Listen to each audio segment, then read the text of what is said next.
الحمد لله نحمده ونستعينه ونستغفره ونؤمن به ونتوكل عليه ونعوذ بالله من شرور أنفسنا ومن سيئات أعمالنا من يهده الله فلا مضل له ومن يضلله فلا هادي له ونشهد أن لا إله إلا الله وحده لا شريك له ونشهد أن سيدنا ومولانا محمدا عبده ورسوله أرسله بالحق بشيرا ونذيرا وداعيا إلى الله بإذنه وسراجا منيرا أما بعد فأعوذ بالله من الشيطان الرجيم بسم الله الرحمن الرحيم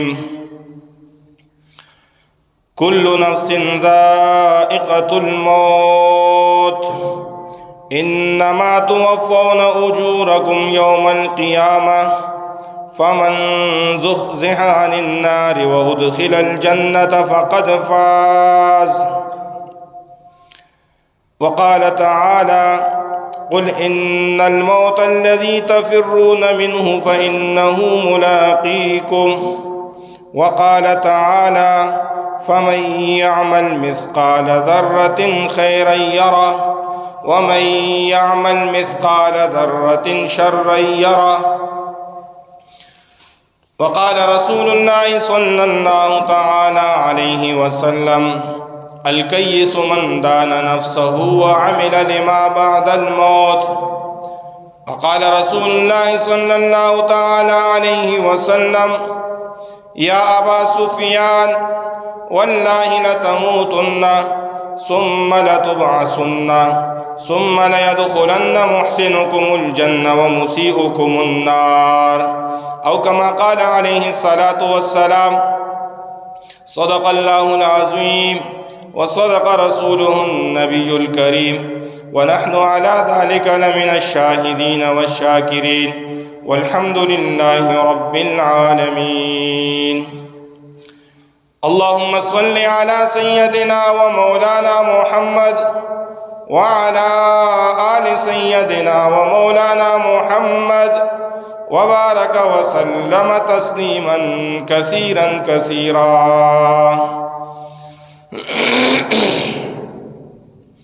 میرے بھائیو دوستو، یہ دنیا کی زندگی بڑی مختصر ہے۔ اس دنیا کے اندر جو بھی ذی روح چیز ہے، اس ذی روح چیز نے پناہ ہونا ہے۔ کل نفس ذائقۃ الموت، ہر ذی روح چیز کو موت کا ذائقہ چکھنا ہے۔ جتنی بھی انسان ہیں یہ ایک نہ ایک دن سب ختم ہو جائیں گے، یہ کائنات ختم ہو جائے گی، زمین اور آسمان کا نام و نشان ختم ہو جائے گا، یہ پہاڑ روئی کی طرح ہوا میں اڑ جائیں گے، سارے کے سارے فرشتے یہ مر جائیں گے۔ حضرت اسرائیل علیہ السلام سے اللہ پوچھے گا اب کون باقی ہے؟ اسرائیل علیہ السلام جواب دے گا اے اللہ ایک تو باقی ہے، ایک میں ہوں۔ اللہ حضرت اسرائیل علیہ السلام کو حکم دے گی تو بھی مر جا۔ ایک اللہ رب العزت کی ذات جو ازل سے ہے اور ازل تک اور ہمیشہ ابد الآباد تک رہے گا، وہی ذات قائم ہے اور وہ قائم رہے گا۔ تو ہر ذی روح چیز نے فنا ہونا ہے، لیکن مرنے کے بعد اور فنا ہونے کے بعد بات ختم نہیں ہوئی۔ کوئی یہ کہہ دے کہ بس ٹھیک ہے مر گیا تو بات ختم، یہ عقیدہ مشرکین کا تھا، یہ عقیدہ کفار کا تھا، اس لیے انہوں نے دنیا کے اندر اپنی خواہش کو سامنے رکھ کر زندگی گزاری۔ لیکن مسلمان کا عقیدہ یہ ہے کہ موت کے بعد اللہ رب العزت ایک ہمیشہ کی زندگی عطا کرتا ہے، اور وہ ہمیشہ کی زندگی کا دار و مدار اس دنیا کی زندگی پر ہے، کہ جس طریقے پر دنیا کے اندر زندگی گزاری تو موت کے وقت جو آنکھیں بند ہو جاتی ہیں اس وقت سے وہ حالات شروع ہو جاتے ہیں۔ کما تحیون تموتون، جس طرح تم زندگی گزارو گے اس طرح مرو گے، کما تموتون تبعثون، جس حالت کے اندر تم مرو گے اسی حالت کے اندر تمہیں کل قیامت کے دن اٹھایا جائے گا۔ موت کے وقت جو حالات ہیں وہ بھی زندگی جس طرح گزاری ہے اس طرح ہوں گے، قبر کے اندر جو حالات آئیں گے وہ بھی زندگی دنیا کے اندر جس طرح گزاری ہے اسی پر فیصلہ ہوگا۔ اس لیے نبی علیہ الصلوۃ والسلام نے احادیث مبارکہ میں فرمایا کہ قبر کو یہ مٹی کا ڈھیر نہ سمجھو، یہ نہ سمجھو کہ ہم نے میت کو دفن کر دی اور بات ختم۔ نبی علیہ الصلوۃ والسلام نے فرمایا یا تو یہ جنت کے باغات میں سے ایک باغ ثابت ہوگا اور یا جہنم کے گڑھوں میں سے ایک گڑھا ثابت ہوگا۔ اس لیے نبی علیہ الصلوۃ والسلام نے فرمایا کہ میں قبر کے اندر جو حالات دیکھ رہا ہوں اگر وہ حالات آپ دیکھ لو تو آپ لوگ اپنی میتوں کو اور اپنے مردوں کو دفنانا چھوڑ دو گے۔ بڑی سخت حالات ہیں کہ تنہا دنیا کی تمام رشتے اور تمام تعلقات اور تمام چیزیں بالکل خالی ہاتھ جا کر اللہ رب العزت اس دنیا کی زندگی کے بارے میں سوال کرے گا۔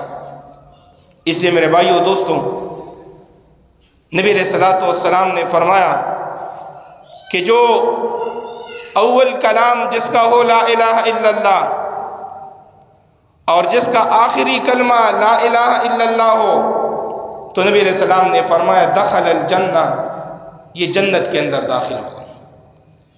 ایک بندے نے 70 سال خانہ کعبہ کے سامنے نماز پڑھی اور 70 سال حج اور عمرے اور طوافیں کیے، لیکن اللہ نہ کرے موت کے وقت اس کو کلمہ نصیب نہ ہو اور موت کے وقت اس کا ایمان ضائع ہو جائے تو 70 سال بلکہ 700 سال بھی نمازیں اور کدھر پڑھے خانہ کعبہ کے سامنے پڑھے تب بھی قابل قبول نہیں، اس کی کوئی حیثیت نہیں۔ کسی نے 70 سال کفر اور شرک میں گزارا لیکن آخری وقت میں اس کو ایمان نصیب ہوا، آخری وقت میں اس کو لا الہ الا اللہ نصیب ہوا، موت کے وقت اس کا آخری کلام لا الہ الا اللہ ہوا، یہ 60-70 سال کی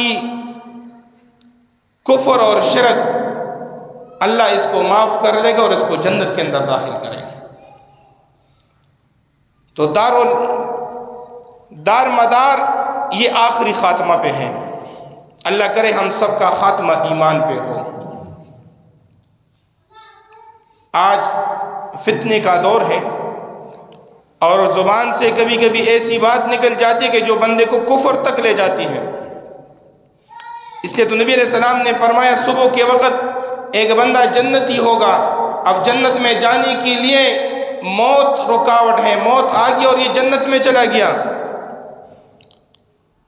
لیکن شام کے وقت وہی بندہ جہنمی ہوگا، اب جہنم میں جانے کے لیے رکاوٹ اس کی موت ہے کہ موت آئے اور یہ جہنم میں چلا جائے۔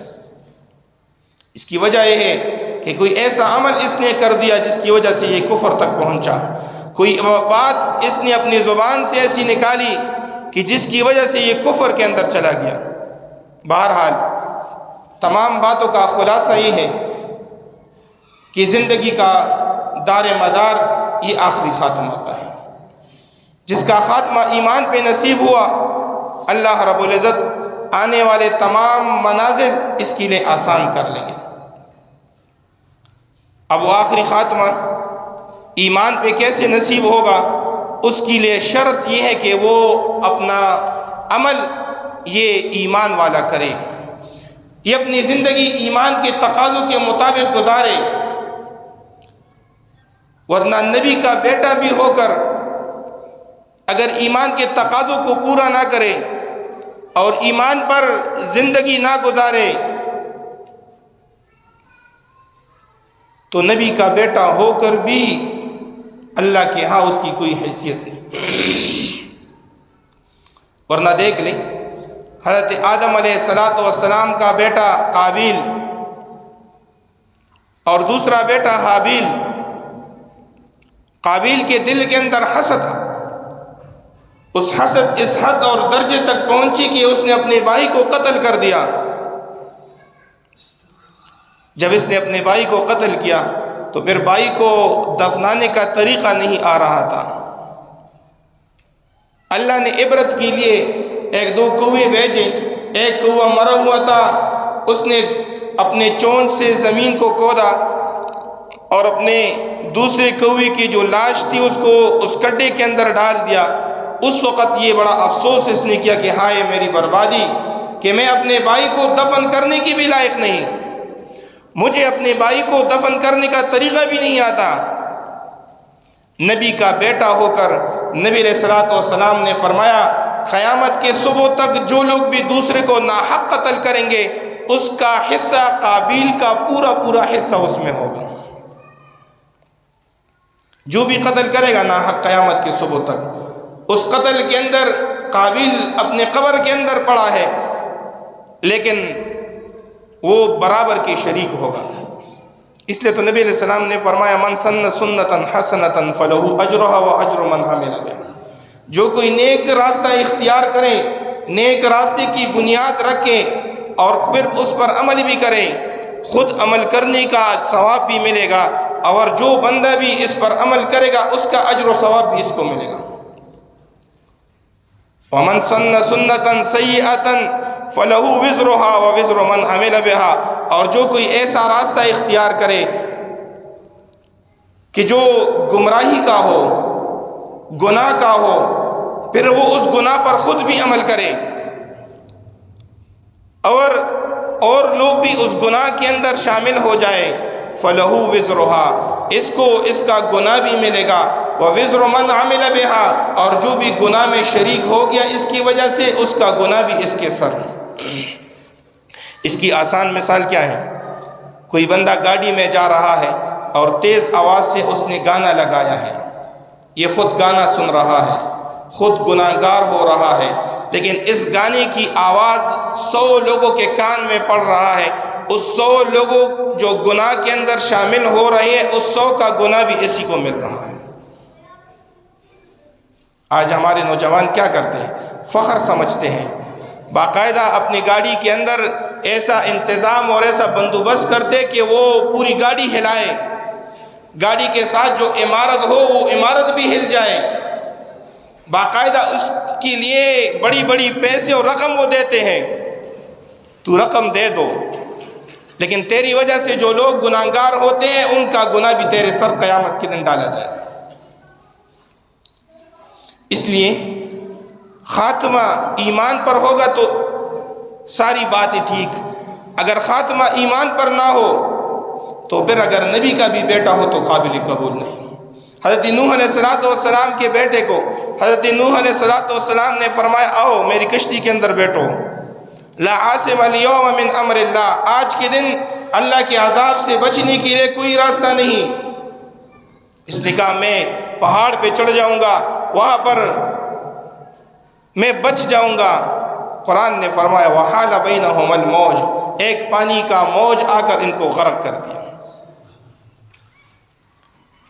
نبی کا بیٹا لیکن خاتمہ ایمان پر نہیں، اس کے ساتھ جنت کا وعدہ بھی نہیں ہے۔ یہ نہ نسبت کا معاملہ ہے کہ بندہ کہے میں فلاں نسبت سے ہوں، میں شاجی ہوں، میں بخاری ہوں، میں فلاں ہوں، میں فلاں ہوں، نہیں، خود عمل ہو تب قابل قبول، اگر خود عمل نہ ہو ورنہ نبوت سے بڑا درجہ کوئی نہیں دنیا کے اندر۔ ایک خدائی کا درجہ، خدائی کے بعد پھر نبوت کا درجہ، نبی کا بیٹا ہو کر بھی اگر خود ایمان والا نہ ہو تو قابل قبول نہیں، خود بادشاہ ہو لیکن ایمان والا نہ ہو تو قابل قبول نہیں۔ فقیر ہو لیکن ایمان والا نہیں تو اللہ کے ہاں قابل قبول نہیں۔ فرعون اپنے آپ کو انا ربکم الاعلی کہتے میں تم سب کا بڑا رب ہوں، اور ایسا ظلم کہ بنی اسرائیل کو اپنا غلام بنایا۔ کسی نے بتایا، نجومی نے، کہ ایک بچہ پیدا ہوگا اسی بنی اسرائیل کے اندر، وہ آپ کی اس حکومت کو تہس نہس کر لے گا۔ 70,000 بچوں کو ذبح کر دیا۔ اتنی حکومت اور اتنی طاقت کے باوجود جب اللہ رب العزت نے رسی کو کھینچ لیا تو رسی کو کھینچنے کے بعد جس پانی کے ذریعے حضرت موسیٰ علیہ السلام کو اللہ نے بچایا، اسی پانی کی وجہ سے اللہ رب العزت نے فرعون کو غرق کر دیا۔ اور اللہ نے اعلان بھی کیا کہ ننجی کا ببدن کا، آج ہم تمہارے اس جسم کو نجات دے دیں گے، اس لیے تاکہ تمہارے بعد میں آنے والے لوگ تمہاری اس جسم کو قیامت کی صبح تک دیکھ لے، اور یہ عبرت اور نشانی ہو کہ جو اللہ کا دشمن ہوتے ہیں پھر ہم اللہ ان کا انجام ایسا کرتے ہیں۔ تو خاتمہ ایمان پر نہ ہو تو بادشاہت کی تخت پر بیٹھ کر بھی بندہ ناکام ہو جاتا ہے۔ نمرود بڑا ظالم، ابراہیم علیہ السلام کے پاس ظاہری اعتبار سے کوئی سہولت موجود نہیں، لیکن ایک لنگڑا مچھر اللہ رب العزت نے بیچ کر تخت پر بیٹھ کر اللہ نے اس کو ذلیل بھی کر دیا اور اس کو ناکام بھی کر دیا۔ جو لوگ سجدہ کرتے تھے وہی لوگ آ کر چپل اٹھا کر ان کی سر پہ جوتے مارتے تھے۔ خاتمہ ایمان پر نہیں تو نمرود کی بادشاہت کسی کام کی نہیں۔ ایک فرعون اس امت کے اندر بھی آیا۔ نبی علیہ السلام نے فرمایا حضرت موسیٰ علیہ السلام کی قوم میں بھی ایک فرعون آیا تھا، میرے قوم اور میری امت کے اندر بھی ایک فرعون ہے جس کا نام ابو جہل ہے۔ اس نے بھی ہر طرف کی تکالیف اور ہر قسم کا زور آزمائی کیا، لیکن اللہ رب العزت نے ایک دو چھوٹے چھوٹے بچوں کے ہاتھوں ان کو ذلیل کروا دیا، اور اپنے آپ کو بہت بڑا سردار کہتا تھا، لیکن خاتمہ ایمان پر نہ ہونے کی وجہ سے آج بھی اس گڈھے کے اندر پڑا ہوا ہے۔ نبی علیہ السلام کا چچا ابو لہب، جس نے نبی علیہ السلام کی پیدائش پر اس باندی کو بھی آزاد کر دیا جس نے خوشخبری سنائی، لیکن نبی علیہ السلام جو ایمان لے کر آئے، نبی علیہ السلام جو دین لے کر آئے، اس دین کا تابعدار نہیں بنا، ایمان کو قبول نہیں کیا، آخری وقت کلمہ نصیب نہ ہوا، اس کی وجہ سے اس کے نبی علیہ السلام کا چچا ہونے کے باوجود بھی آج بھی ہم قرآن میں پڑھتے ہیں تبت یدا ابی لہب وتب۔ تمام باتوں کا خلاصہ یہ ہے کہ ایمان کی زندگی بھی ہو، ایمان کے تقاضے بھی بندہ پوری کرے، اور موت کے وقت لا الہ الا اللہ بھی نصیب ہو، تب آپ کے 60-70 سال کی زندگی تو قابل قبول ہوگی۔ لیکن اگر ایمان آخری وقت کے اندر نصیب نہ ہو تو 60-70 سال کی زندگی اور 60-70 سال خانہ کعبہ کے سامنے نماز پڑھنا بھی کوئی قابل قبول نہیں۔ اور اللہ قبول کرتے ہیں، اللہ نصیب کرتا ہے آخری وقت میں کلمہ، لیکن جب زندگی کے اندر ایمان اور اعمال ہو۔ لیکن اگر آج پوری زندگی ایمان اور اعمال پر نہ گزاری، پھر اللہ رب العزت ایسے لوگوں کو ایمان اور اعمال سے بھی محروم کر لیتے ہیں۔ اس لیے بہت سارے واقعات ہیں۔ عربی کی ایک کتاب ہے خاتمۃ السوء و حسن الخاتمہ، برا خاتمہ اور اچھا خاتمہ، اس میں سینکڑوں واقعات لکھے ہیں۔ ایک لڑکی کا واقعہ لکھا ہے، جوانی کے اندر فوت ہوئی، غسل دینے والی کہتی ہیں کہ جس طرح میں اس پر پانی ڈالتی رہتی ہوں، کرتے کرتے اس کا جسم وقت سے اور خوبصورت بنتا جا رہا ہے۔ موت کے بعد انسان کا جسم ٹھنڈا ہونے کی وجہ سے سخت ہو جاتا ہے، لیکن جتنا میں اس کو غسل دیتی جا رہی ہوں اس کا جسم اور بھی نرم اور ملائم ہوتا جا رہا ہے۔ اس کے ناک سے کوئی سفید پانی نکلا، وہ پانی اتنا خوشبودار کہ جس کی وجہ سے پورا کمرہ جس میں اندر ان کو غسل دیا جا رہا تھا وہ پورا کمرہ خوشبودار بنا، یہاں تک کہ وہ خوشبو چلتے چلتے باہر چلی گئی اور باہر کے لوگوں نے پیغام بھجوا دیا کہ یہ خوشبو کس چیز کی ہے۔ غسل دینے والی نے اس کو غسل دیا، کفن دیا، کفن کے بعد اس کو دفنایا۔ دفنانے کے بعد لوگوں نے پوچھا کہ یہ خوشبو جو اس کے ناک سے جو پانی نکل رہا تھا اور وہ پانی اتنا خوشبودار کہ جس کی وجہ سے کمرہ اور پورا گھر معطر ہوا، تو اس کی ماں سے پوچھا کہ اس کا عمل کیا تھا؟ اس کی ماں نے جواب دیا کہ اس کا عمل یہ تھا کہ کبھی میری یاد سے اس سے کبھی فرض نماز قضا نہیں ہوئی، فرض نمازوں کے ساتھ کبھی نوافل اس کی قضا نہیں ہوئی، روزانہ مجھے یاد ہے کہ کبھی قرآن پاک کی تلاوت اس کی قضا نہیں ہوئی، مجھے یاد ہے کہ پیر اور جمعرات کے دن کبھی اس کا روزہ قضا نہیں ہوا۔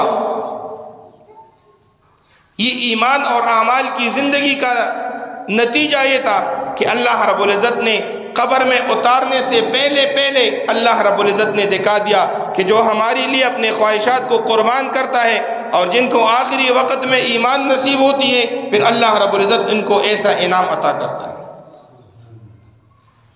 ایک اور لڑکی کا بھی واقعہ لکھا ہے کہ جب وہ فوت ہوئی ان کو غسل دے رہی تھی، غسل دیتے وقت اس کا جسم جتنا پانی ڈالا جا رہا ہے اتنا ہی ڈالنے کے ساتھ وہ سخت ہوتا جا رہا ہے، اور سخت ہونے کے ساتھ ساتھ وزنی بھی ہوتا جا رہا ہے کہ اس کو کروٹ دینے کی بھی قابل نہیں وہ لوگ، اور وقت کے حساب سے وہ کالا ہوتا جا رہا ہے۔ جب اس کی ماں سے پوچھا اس نے زندگی کیسی گزاری، اس نے کہا کہ جب ہم ان کو کہتے تھے نماز پڑھو، اس نے کہا اب پڑھ لیں گے نماز، جب ہم کہتے تھے روزہ رکھو پھر کہتے ہم ٹھیک ہے کر لیں گے۔ اس کی زندگی نماز اور روزے سے خالی۔ آج یہ مسائل اور یہ واقعات ہمارے اور آپ کے سامنے کیوں نہیں آتے؟ اس کی وجہ ہے کہ ہم سارے ایک ہی کے جیسے گندے ہیں، سمجھ گئے؟ ہم سارے ایک تیلاب کے مچھلی ہیں۔ وہ زمانہ ایسا تھا کہ اللہ والے موجود ہوتے تھے، اس زمانے کے اندر پھر اللہ ایسے واقعات بھی دکھاتا تھا۔ ورنہ کویت کا ایک شیخ ہے، اس نے لکھا ہے ایک 3 نوجوان آ کر میرے پاس کہ ہماری ماں فوت ہوئی ہے، فلاں وقت جنازہ ہے، آپ نے فلاں وقت پہنچنا ہے۔ وہ کہتے ہیں میں پہنچ گیا اسی وقت۔ جیسے پہنچا اب تک اس عورت کو غسل بھی نہیں دیا گیا تھا۔ میں نے کہا کہ میں تو پہنچ گیا وقت پر، آپ نے غسل بھی نہیں دیا۔ تو سب لوگ حیران اور پریشان خاموش کھڑے۔ میں نے اس کی وجہ پوچھی تو وجہ یہ بتائی کہ جیسے اس کو غسل دینے کے لیے لٹایا گیا اس کا جسم پھول گیا ہے اور اتنا وزنی ہو گیا کہ 8-10 لوگ ان کو کروٹ دینے کے قابل نہیں۔ کسی طریقے سے اس کے جسم پر پانی ڈالا گیا۔ جب کفن دینے کے لیے تو ایک طرف سے کفن پہنایا گیا، دوسری طرف سے ان کو اٹھانے کے قابل نہیں تھا کہ کفن پہنایا جائے۔ جب قبر کے وقت اتار رہے تھے وہ رسی ٹوٹ گئی اور وہ جسم نیچے زمین پر گری۔ وہ کہتے کہ ایسی ہڈیوں کی ٹوٹنے کی آواز ہم نے کبھی نہیں سنی۔ جب زائد کپڑے نکالنے کے وقت اس بچوں نے ان کو دیکھ لیا، ان کا چہرہ کالا سیاہ ہو گیا تھا۔ یہ ہڈیاں ظاہری طور پر نظر آ رہی تھی کہ یہ ٹوٹ گئی ہیں۔ جب وہ قبر سے اوپر آئے اور مٹی ڈالنے لگے تو کویت کا شیخ کہتے کہ ہم نے خود دیکھ لیا کہ اس کا قبر آہستہ آہستہ تنگ ہو رہا تھا۔ اس لیے میرے بھائیو اور دوستو، میں نے اور آپ نے جو غفلت کی زندگی گزارنا شروع کی ہے، یہ فیصلہ اس وقت ہوگا کہ جب یہ دھوکے کی آنکھیں بند ہوگی۔ اس لیے موت کے وقت ایمان نصیب ہو، علماء فرماتے ہیں 2 کام کرے۔ ایک اپنا نیت خالص رکھیں، جو بھی کام کریں اس کام میں صرف رضا اللہ تعالیٰ کی ہو، حسن نیت، نیت جتنی اچھی ہوگی اس کی وجہ سے اللہ موت کے وقت ایمان نصیب کرے گا۔ اور حسن عمل کہ جتنا نیت اچھا ہوگا اتنا عمل بھی اچھا ہو۔ نماز ہے تو نماز کے فرائض، واجبات، مکروہات، مفسدات یہ یاد ہو۔ اس لیے حضرت حذیفہ رضی اللہ تعالیٰ عنہ نے دمشق کے اندر ایک بندے کو دیکھا جو نماز پڑھ رہا تھا۔ حضرت حذیفہ رضی اللہ تعالیٰ عنہ نے فرمایا خدا کی قسم اگر تو اس نماز کے ساتھ مر گیا تو کل قیامت کے دن تو دین محمدی پر نہیں اٹھایا جائے گا، کیونکہ تیرا یہ نماز دین محمدی کے برابر نہیں ہے، نہ تیرا رکوع دین محمدی کے برابر، نہ تیرا سجدہ دین محمدی کے برابر، نہ تیرا قیام اور جلوس جو ہے نا وہ دین محمدی کے برابر۔ تو اس نماز کے ساتھ مر گیا تو کل قیامت کے دن تو دین محمدی پر نہیں اٹھایا جائے گا۔ تو نیت بھی خالص ہو اور عمل بھی ایسا ہو کہ وہ عمل جاندار ہو، حسن والا ہو۔ اور حسن تب ہوگا کہ جب فرائض کا بھی پتہ ہو اور واجبات کا بھی پتہ ہو، مفسدات اور مکروہات کا بھی پتہ ہو۔ اس لیے میرے بھائیو دوستو بڑے عجیب عجیب واقعات ہیں۔ نبی علیہ الصلوۃ والسلام کے ساتھ احد کی لڑائی میں ایک بندہ لڑ رہا تھا، قزمان اس کا نام تھا، بڑی دلیری کے ساتھ لڑ رہا تھا۔ نبی علیہ الصلوۃ والسلام کے پاس ایک صحابی آیا، اس صحابی نے عرض کی اللہ کے رسول وہ قزمان بڑے دلیری کے ساتھ لڑ رہا ہے۔ نبی علیہ الصلوۃ والسلام نے فرمایا انہ من اہل النار، وہ جہنمی ہے۔ صحابہ بڑے حیران ہوئے کہ نبی علیہ الصلوۃ والسلام کے ساتھ جہاد میں شریک وہ جہنمی کیسے ہو سکتا ہے۔ جہاد ختم ہوئی، لڑائی کے وقت جب دیکھا گیا تو زخمی پڑے ہوئے تھے، اس میں قزمان بھی پڑا تھا۔ نبی علیہ الصلوۃ والسلام نے فرمایا ان کو میرے پاس لے کر آؤ۔ جیسے یہ صحابہ ان کو لینے کے لیے جا رہے تھے، تکلیف کو برداشت نہ کیا اور خود تلوار اٹھا کر خود اپنے گلے کو کاٹ دیا، جس کی وجہ سے جہنم میں چلا گیا۔ نبی علیہ السلام کے ساتھ جہاد میں شریک، لیکن آخری وقت میں ایمان نصیب نہیں ہوا تو جہنم میں چلا گیا۔ میری اور آپ کی کیا حالت ہے؟ نبی علیہ الصلوۃ والسلام کے ساتھ اسی احد کی لڑائی میں ثابت ابن عمر اسی احد کی لڑائی کے صبح مسلمان ہوا اور اسی احد کی لڑائی میں لڑتے لڑتے اسی دن شہید ہوا۔ نہ روزہ، نہ زکوٰۃ، نہ حج، نہ نوافل، نہ صدقہ خیرات، کچھ بھی نہیں، لیکن آخری وقت میں لا الہ الا اللہ نصیب ہو گیا۔ اسی دن کا مسلمان اسی دن کے اندر شہید ہوا۔ نبی علیہ الصلوۃ والسلام نے فرمایا انہ من اصحاب الجنہ، یہ جنت والوں میں سے۔ تو میرے بھائیو دوستو موت کا کچھ پتہ نہیں کب آئے گا، اس لیے نبی علیہ السلام نے فرمایا الکیس من دان نفسہ وعمل لما بعد الموت، عقل مند انسان وہ ہے کہ جو موت کو آنے سے پہلے پہلے موت کی تیاری کر لے۔ اور موت کی تیاری کیا ہے؟ ایمان کو کامل کرنا۔ ایمان جن اعمال کا تقاضا کرتا ہے ان اعمال پر 100% عمل کرنا۔ اگر یہ ہماری زندگی میں آئے گا، اس کی وجہ سے اللہ رب العزت ہمیں آخری وقت کے اندر ایمان نصیب کرے گا۔ اور اللہ نہ کرے اگر آخری وقت کے اندر ایمان ہمارا ضائع ہو۔ اب ایمان کو ضائع کرنے والی جو سب سے خطرناک اور بڑی بات اور جو آج ہمارے اس معاشرے کی زینت بن گئی ہے، وہ اللہ کے ولیوں کے ساتھ دشمنی کرنا، اللہ کے نیک بندوں کو ذلیل کرنے کی کوشش اور منصوبے بنانا، اللہ کے نیک لوگوں کو ان کی عزت نہ کرنا۔ اس لیے نبی اللہ تعالیٰ نے فرمایا، حدیث قدسی ہے، من عاد لی ولیا فقد آذنتہ بالحرب، کہ جو میری کسی ولی کے ساتھ دشمنی اور عداوت اور حسد رکھے، فقد آذنتہ بالحرب، میں اس کے خلاف اعلان جنگ کرتا ہوں۔ اب جس کے خلاف اللہ اعلان جنگ کرے اس کا کوئی مقابلہ کر سکتا ہے؟ اس لیے مسجدوں کو بھرے، مسجدوں کو بھرے، مسجد میں قرآن کے درس کے سامنے بیٹھے، احادیث کے درس کے سامنے بیٹھے، اپنی ایمان کو بھی مضبوط بنائے، اپنے بچوں کی ایمان کی بھی فکر کرے۔ اللہ تعالی ہم سب کو عمل کی توفیق عطا فرمائے۔ وآخر دعوانا الحمدللہ رب العالمین۔